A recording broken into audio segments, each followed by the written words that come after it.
Monggo Kiai, apa yang pertama membuat Kiai ini kok meyakini bahwa teman-teman kita dari Ba'alawi ini bukan dzurriyyah Rasul? Apa faktor apa? Terima kasih. Assalamualaikum warahmatullahi wabarakatuh. Waalaikumsalam warahmatullahi wabarakatuh. Kajian nasab Ba'alawi itu harus terus dilakukan dengan sekenceng-kencengnya. Dengan sekenceng-kencengnya.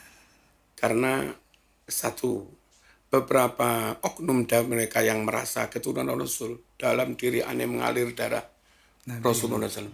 Itu ketika sudah nyata-nyata salah, ngampleng anak kecil, anak negeri dikampleng, lalu diajukan ke pengadilan, dia kepada penegak hukum seakan merendahkan mereka, membuat penegak hukum itu down. Hei, yang keturunan Nabi, aneh apa ente?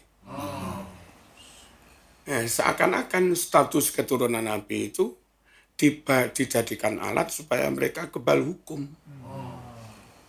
Kalau mereka misalnya ngerampas tanahnya PTPN di Bogor misalnya, nggak mau mereka itu disentuh hukum. Aneh keturunan Nabi. Kalau misalnya ada oknum dari mereka mengoplos pertama sampai 200 sekian triliun, larilah ke Malaysia, nggak mau disentuh hukum. Lagi rame itu. Dan banyaklah kasus. Ini harus dibongkar.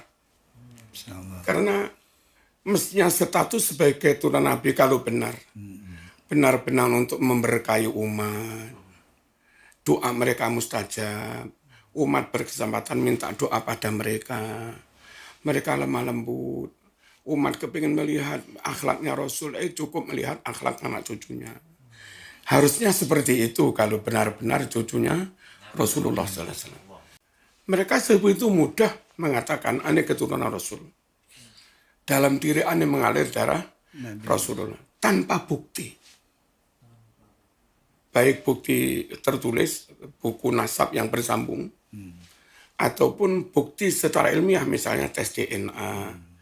Bukan harus tes DNA sama dengan Nabi, ya kita sulit nyari DNA-nya Nabi. Kan ada sesama Quraisy, suku Quraisy sekarang masih ada. Bani Hashim sekarang juga masih ada. Kalau ente di tes DNA sama-sama Bani Hashim, ya lumayanlah kami agak percaya lumayan. Manintasaba ila ghairi abi atau manitta'a ila ghairi abi fal jannatu alaihi haram. Siapa yang ngaku-ngaku bernasab padahal bukan nasabnya, ya haram masuk surga. Nah, ketika kita membongkar, itu jangan dikira kami itu benci, dendam atau apa. Kami nggak ingin ada orang penipu-penipu akhirnya masuk neraka. Bapak Ustadz Rizik Syihab kan sudah memerintahkan tes DNA.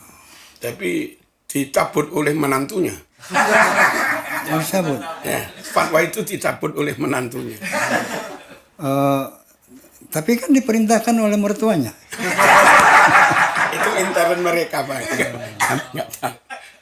Jadi kesimpulannya mereka nggak mau tes DNA. Dan maaf, kurang konsisten dalam berstatement. Nah, gampang berubah-ubah, kurang konsisten. Itu kalau dahulu zaman Nabi, tanda orang itu munafik.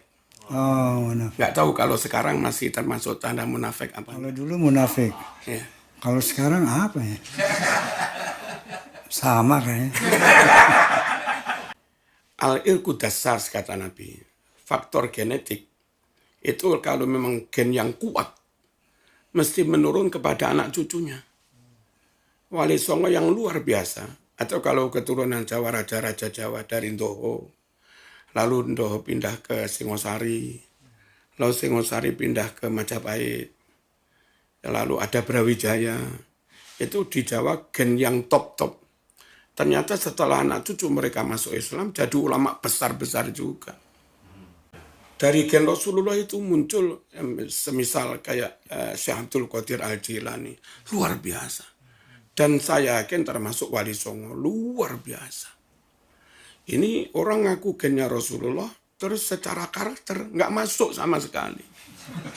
Nabi lapang dada, mereka ngamuan. Nabi fatonah cerdas luar biasa, mereka agak bodoh-bodoh. Tapi kan lebih baik Habib yang bodoh daripada 70 ulama. Nggak ada dalilnya.